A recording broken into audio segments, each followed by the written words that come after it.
कैसे हैं आप लोग? एक्साइटेड हैं? कुछ समझ में आ रहा है? कुछ फायदा होगा सुनने से, करने से? तो करने के लिए तो तैयार है हम। तो मैं सभी लीडर्स का वेलकम करता हूं आज के सेशन में। और सबसे पहले मैं बधाई देना चाहता हूं जो बेहतरीन क्लोजिंग की आप लोगों ने पिछले महीने और पिछले फाइनेंशियल ईयर की शानदार क्लोजिंग की। और मैं भी आप सबको बहुत बहुत बधाई देना चाहता हूं। आप भी मुझे बधाई दे सकते हैं। आप लोगों की वजह से ही अवार्ड हमें मिला है मुंबई में। एक बार जोरदार ताली आप सब। अवार्ड आप सबको भी मिले चाहते हैं? तो यहाँ जो भी बात बताई जा रही है दोस्तों, उसको इंप्लीमेंट करना शुरू कीजिए। आप अपने वर्किंग में उसको लागू नहीं करेंगे ना, तो आपको यहाँ आने का कोई बहुत ज्यादा फायदा नहीं होगा। क्योंकि 1000 रुपया खर्च करके ये सब चाट पकौड़ी तो आप अपने शहर में भी खा सकते हैं। लेकिन आप यहाँ सिर्फ चाट पकौड़े नहीं खाने आए, आप यहाँ अपने बिजनेस को ग्रोथ देने आए हैं। और ये जरूरी है, ये समय की मांग है। क्योंकि जिस लेवल से, जिस स्पीड से हम काम कर रहे हैं, हमारी इनकम ग्रो कर रही है, उससे कई गुना ज्यादा तेजी से बाहर महंगाई ग्रो कर रही है। मुझे याद है 2007-8 के दौरान जब हमने एक्शन शुरू किया, काम करना शुरू किया, तो हम साउथ हरियाणा में महेंद्रगढ़, जींद और ये पूरे बेल्ट में, रेवाड़ी में बहुत सारे रॉयल्टी अचीवर हुआ करते थे। और उस समय रॉयल्टी अचीवर एल्टो गाड़ी मेंटेन करता था। आप कल्पना कीजिए 20,000 के चेक में एल्टो गाड़ी मेंटेन कर सकते थे। उस समय की रॉयल्टी में दम था। आज आप रॉयल्टी मेंटेन करके क्या एल्टो चला पाएंगे? ऑटो का किराया भी सही से नहीं भर पाएंगे। जहां 2 ऑटो पहुंचते हैं जाने में, एक ही ऑटो में आए होंगे बहुत सारे लोग, बस अड्डे उतर गए, वहां से बोले पैदल ही तो चलना है। इनकम बढ़ानी पड़ेगी दोस्त, बहुत तेजी से बढ़ानी पड़ेगी, क्योंकि खर्चे तो बहुत तेजी से बढ़ रहे हैं।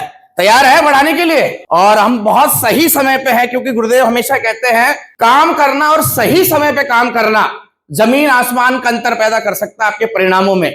और 2025 बिल्कुल एक ऐसा समय है, एक ऐसा दौर है डायरेक्ट सेलिंग इंडस्ट्री के लिए, वो समय जिसकी आज तक हम कल्पना कर रहे थे, जिसको सपने में हम बार बार देख रहे थे कि एक बार 2025 आ जाएगा तो कमाल कर देंगे। है या नहीं है साहब? आप विश्वास करें या नहीं करें, 2025 सच में सक्सेस और ग्रोथ का साल बनने वाला। और ये मैं नहीं कह रहा, ये बहुत सारे ऐसे लिटरेचर अवेलेबल हैं, ऑनलाइन डाटास है जो ये बता रहे हैं कि 2025 के बाद डायरेक्ट सेलिंग बहुत तेज रफ्तार पकड़ने वाली है। केपीएमजी की रिपोर्ट है, सरकारी आंकड़े ये बता रहे हैं। यस और नो? ये तो इस हॉल के अंदर की बात है। लेकिन जब आप हॉल से बाहर निकलते हैं तो क्या होता है साहब? क्या बाहर भी इतना ही मोटिवेशन है? क्या बाहर भी इतना ही उत्साह है? जब आप बाहर जाते हैं तो कभी आपको किसी ने ऐसे आदमी मिला जो आपको बोला आरसीएम अभी भी चल रही है? अच्छा, हिंदुस्तान में ही रहते हैं। क्या आपको ऐसा मिला? आरसीएम में प्रोडक्ट भी मिलते हैं क्या? हमारे टाइम में तो बैग ही आता था एक काला। मिलते हैं ऐसे कोई लोग?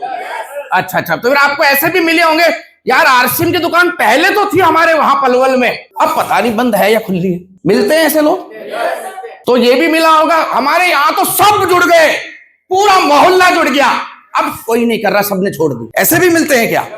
और भी कुछ अलग प्रकार के प्राणी मिलते हैं आपको? ये तब मिल रहे हैं जब 2025 को हम ग्रोथ ईयर बनाने की सोच रहे हैं। हमारे मोहल्ले में तो पता ही नहीं लोगों को आरसीएम चल रहा है और हम ग्रोथ ईयर बनाने की सोच रहे हैं। इतना आसान नहीं होने वाला दोस्ती। जितना आसान यहाँ आके पकोड़े खाना है, उससे कई गुना ज्यादा मुश्किल है। लेकिन इसके परिणाम भी आपने देख लिए हैं। अगर ये काम हम 2 साल, 3 साल, 5 साल अगर कर पाए तो 5 लाख रुपए की इनकम आएगी दोस्त, जो आपके जीवन को आसान बना सकती है। तो आपको ऐसे भी लोग मिले, अरे यार आरसीएम के प्रोडक्ट में ना दम नहीं है, कैसे करोगे ऐसे माहौल में आप ग्रोथ? क्या आपको ऐसे भी लोग मिले, अरे यार हमारे यहाँ दुकान तो थी, पता नहीं वो खोलता ही नहीं, शटर के जाले नहीं साफ होते उससे। हेलो, ये सब सुनने को मिलता है कि नहीं मिलता आपको? और जब तक ये सुनने को मिलेगा, क्या ग्रोथ हो पाएगी? बाकियों की जिनकी हो जाएगी उनके लिए जोरदार तालियां। ये सब चीजें हैं या नहीं हमारे सामने? यानी हमारी ग्रोथ के सामने ये चैलेंज है या नहीं है? ये बाधा है या नहीं है साहब? और ये बाधा छोटी मोटी बाधा नहीं है, ये बहुत बड़ी बाधा है। जब तक हम इस बाधा को दूर नहीं करेंगे, वो सक्सेस, वो ग्रोथ हमें मिलने वाली नहीं है। और ये बाधा क्या है आपको मालूम है? ये बाधा है लोगों की नजरों में जो धारणा बन गई है डायरेक्ट सेलिंग को लेके, ये वो सबसे बड़ी बाधा है जो हमारे सामने चैलेंज है। पिछले साल एक बार डायरेक्ट सेलिंग एसोसिएशन के माध्यम से एक इवेंट में जाने का मौका मिला और वहां पर सेक्रेटरीट लेवल के अधिकारी आए हुए थे।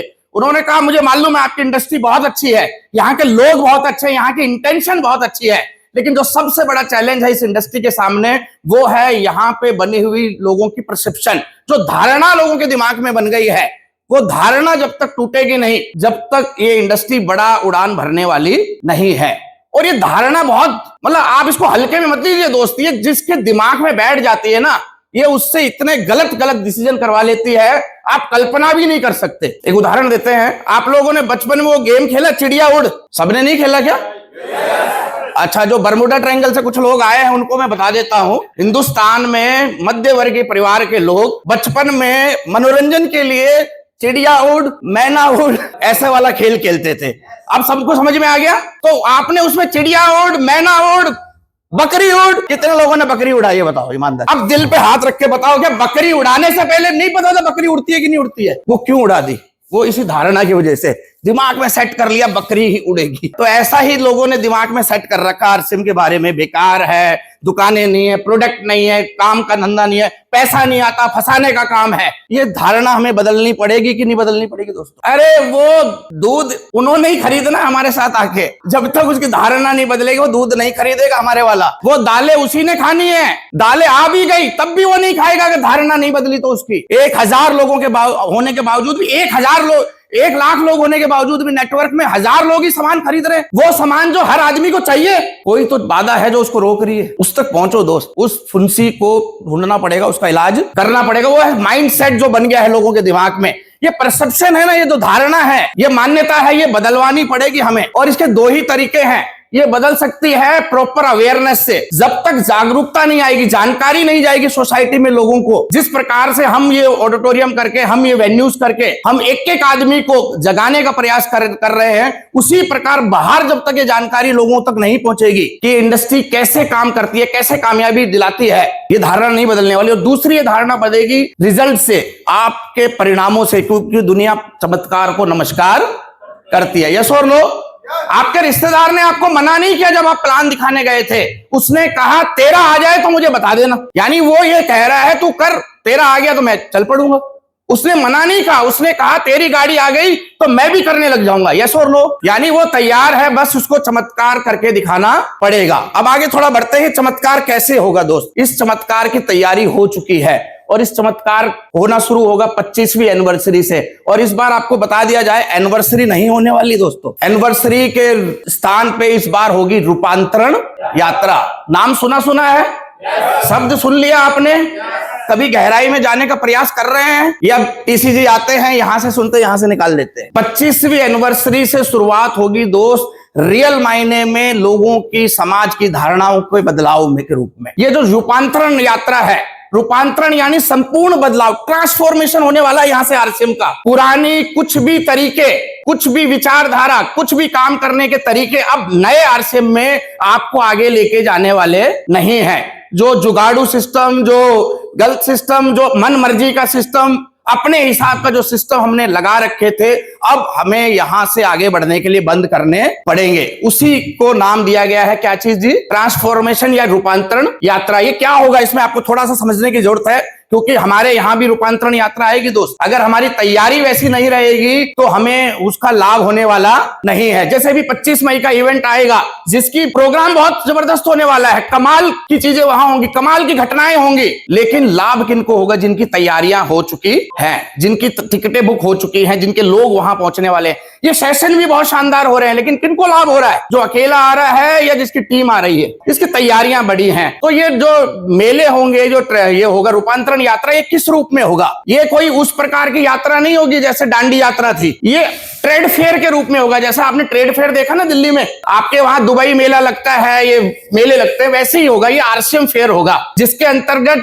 25 शहरों में से 20 बड़े शहरों में ये मेले लगाए जाएंगे। ये 2-3 दिन, 5 दिन तक चलने वाले मेले होने वाले हैं। ये 1 दिन का, 2 घंटे का, 5 घंटे का इवेंट होने वाला नहीं है। इन मेलों में क्या होगा? Open for all. जैसे अब तक क्या था, एक कोई कंडीशन लगी रहती थी, ये करके आएगा, ग्रोथ वाला आएगा, रॉयल्टी से ऊपर का, स्टार से ऊपर का आएगा, 500 की टिकट ले लेगा वो आएगा। ऐसा नहीं रहेगा इन मेलों में। इन मेलों में कोई भी आ सकता है, ओपन फॉर ऑल, सबके लिए है। और 20 मेलों के अलावा 5 बड़े शहरों में जिन लोगों ने अच्छे काम किए हैं, उन लोगों को अलग से सम्मानित होने का मौका भी, बड़े सेमिनार्स भी होने वाले हैं।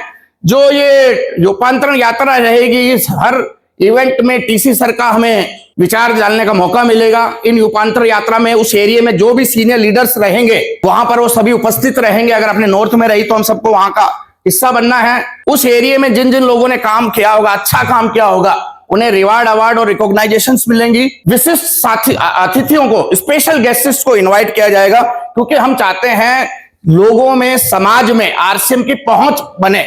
और पहुंच कब बनती है? जब बड़े लोग, सम्मानित लोग समाज के वहां आना जाना शुरू कर देते हैं। सांस्कृतिक कार्यक्रम रहेंगे, कल्चरल प्रोग्राम्स वहां रहेंगे, लेजर शो, कवि सम्मेलन, जो आरसीएम का परिवार है और उसमें जो एक्स्ट्रा टैलेंटेड लोग हैं वो वहां पर अपने टैलेंट का प्रदर्शन करेंगे।